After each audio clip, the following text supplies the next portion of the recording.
नाम भी ले रहे हैं और मुख्तलिफ किस्म के गिले शिकवे पाकिस्तान तहरीक इंसाफ की तरफ से भी सामने आ रहे हैं। लेकिन एक बात तो सच है, पाकिस्तान की एस्टेब्लिशमेंट ने जब भी कभी पाकिस्तान में रिजीम चेंज ऑपरेशन किया तो जब तक डील नहीं हुई तब तक जिनके खिलाफ ऑपरेशन किया गया उन्हें कभी वापस नहीं आने दिया गया। यानी मियां नवाज शरीफ के खिलाफ ये ऑपरेशन 2-3 मरतबा हो चुके हैं। हर मरतबा मियां नवाज शरीफ साहब दोबारा डील करते हैं और डील करने के बाद वापस इक़्तिदार।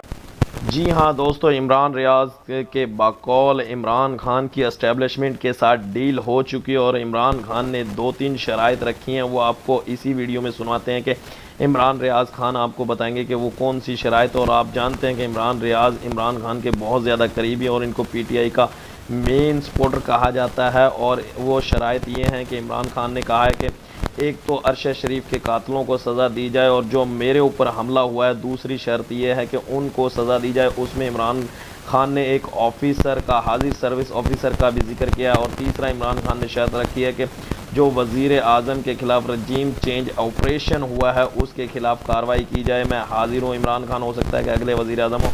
आपको इसी वीडियो में सुनवाते हैं कि इमरान रियाज खान क्या कह रहे हैं और कभी इम्कान है कि एस्टेब्लिशमेंट के साथ इनकी डील हो चुकी है। इमरान रियाज के बाकौल और अगले वज़ीर आज़म इमरान खान हो सकते हैं। दोस्तों, अगर आप चैनल पर नए हैं तो चैनल को सब्सक्राइब कर सकते हैं। वीडियो अच्छी लगे तो वीडियो को लाइक कर लें, क्योंकि हम आपके लिए इस तरह की वीडियो लेकर आते रहते हैं। देखिएगा आगे क्या कहते हैं इमरान रियाज खान।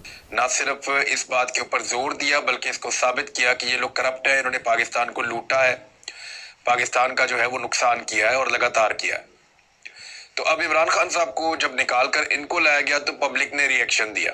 एस्टेब्लिशमेंट को पहली मर्तबा एक रजीम चेंज ऑपरेशन बहुत भारी पड़ गया। और ये जो ऑपरेशन है ये इतना भारी पड़ गया कि एस्टेब्लिशमेंट खुद परेशान है कि अब इसमें से निकलना कैसे है। अब वो इससे निकलने के तरीके तो ढूंढते हैं, लेकिन इमरान खान साहब से कोई डील उनकी नहीं हो जाती। दूसरी जानिब इमरान खान साहब ने शराइत बहुत कड़ी रखी हुई है। यानी अभी उन्होंने सहाफियों से बात करते हुए कहा कि जिन लोगों ने उनके ऊपर फायरिंग करवाई है उसमें वो 3 लोगों के नाम लेते हैं, उनमें से एक ऑफिसर है, उनके बारे में भी उन्होंने कहा कि उनको जब तक नहीं हटाया जाता तो कैसे ताली एक हाथ से बच सकती है, ताली 2 हाथों से बचनी चाहिए। इमरान खान साहब अपने मामले में भी एक्शन चाहते हैं। दूसरी जगह पूरी पाकिस्तान की कौम जो है वो अरशद शरीफ शहीद के मामले के अंदर भी उनकी वालदा का जो एक दरखास्त है वो उसके ऊपर देख रही है कि उसके ऊपर कब FIR होती है और कब कार्रवाई होती है उन लोगों के खिलाफ जिन्होंने अरशद शरीफ शहीद के लिए पाकिस्तान की सरजमीन को तंग किया था। तो ये रिजीम चेंज ऑपरेशन के बाद। दोस्तों, आप हमारी वीडियो किस मुल्क से देख रहे हैं और किस शहर से देख रहे हैं, कमेंट सेक्शन में ज़रूर बताइएगा कि आपको वीडियो कैसी लगी। अपनी राय का इजहार ज़रूर कीजिएगा। अल्लाह हाफिज़।